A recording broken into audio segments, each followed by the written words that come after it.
વેલેન્ટાઇનના દિવસે ઉનાના નાગરિકોને રાજ્ય સરકારની અનેકવિધ ભેટ 100 વારના 195 પ્લોટનું નાગરિકોને હાથોહાથ વિતરણ સનદ અને પ્રોપર્ટી કાર્ડના વિતરણ સાથે આરો પ્લાન્ટનું લોકાર્પણ પેટા આરોગ્ય કેન્દ્રનું ખાતમુહૂર્ત તેમજ ખાપટ મોડલ સ્કૂલનું પ્રતિકાત્મક લોકાર્પણ પાયાની સુવિધાઓથી નાગરિક જીવનના સ્તરમાં સુધારો આવશે સંસદ સભ્ય શ્રી રાજેશભાઈ ચુડાસમા ઉનાના નાગરિકોને મળેલી સુવિધાઓ એ આજના વેલેન્ટાઇન ડેના દિવસે રાજ્ય સરકાર તરફથી મળેલી મોટી ભેટ છે જિલ્લા કલેક્ટર શ્રી એન.વી. ઉપાધ્યાય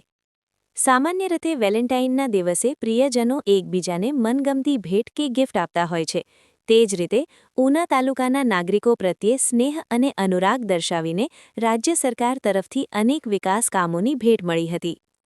ઉના તાલુકાના ખાપટ ગામે યોજાયેલ પંચવિધ કાર્યક્રમ અંતર્ગત પ્લોટ સનદ અને પ્રોપર્ટી કાર્ડના વિતરણ સાથે આરો પ્લાન્ટનું લોકાર્પણ પેટા આરોગ્ય કેન્દ્રનું ખાતમુહૂર્ત તેમજ ખાપટ મોડલ સ્કૂલનું પ્રતિકાત્મક લોકાર્પણ કરવામાં આવ્યું હતું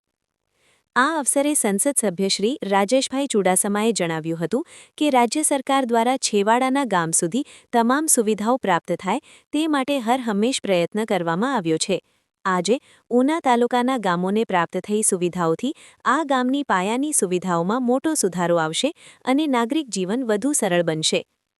સંસદ સભ્યશ્રીએ વધુમાં જણાવ્યું હતું કે આજે 195 લાભાર્થીઓને મફત પ્લોટ મળ્યા છે જેના પર તેઓ પોતાનું મકાન બાંધી ઘરનું સપનું સાકાર કરી શકશે કલેક્ટર શ્રી એન.વી. ઉપાધ્યાયે જણાવ્યું હતું કે આજે જમીનની કિંમતો ખૂબ વધી ગઈ છે ત્યારે રાજ્ય સરકાર દ્વારા ઉનાના નાગરિકોને પોતાના ઘર બાંધવા માટે એકસાથે મફત 195 પ્લોટ આપ્યા છે જે ખૂબ મોટી વાત છે આજે વેલેન્ટાઇન ડેના અવસરે આ રાજ્ય સરકાર તરફથી મળેલી મોટી ભેટ છે જેને પ્લોટ મળ્યા છે તેવા લોકો માટે આ દિવસે યાદગાર બની રહેવાનો છે 100 ચોરસ વારના 195 મફત પ્લોટનું સનદ વિતરણ એ સરકારના નાગરિકો પ્રત્યેના પ્રેમની અભિવ્યક્તિ છે તેમ જણાવી કલેક્ટરશ્રીએ રાજ્ય સરકાર દ્વારા આજે આપવામાં આવેલી વિવિધ સુવિધાઓનો અસરકારક ઉપયોગ કરી વધુમાં વધુ લાભ લેવા અનુરોધ કર્યો હતો આજે ઉનાના નાગરિકોને મળેલ વિવિધ વિકાસ કાર્યોમાં 100 ચોરસ વારના 195 મફત પ્લોટ સ્વામિત્વ યોજના હેઠળ 299 પ્રોપર્ટી કાર્ડ અંદાજિત રૂપિયા 25 લાખના ખર્ચે પેટા આરોગ્ય કેન્દ્રનું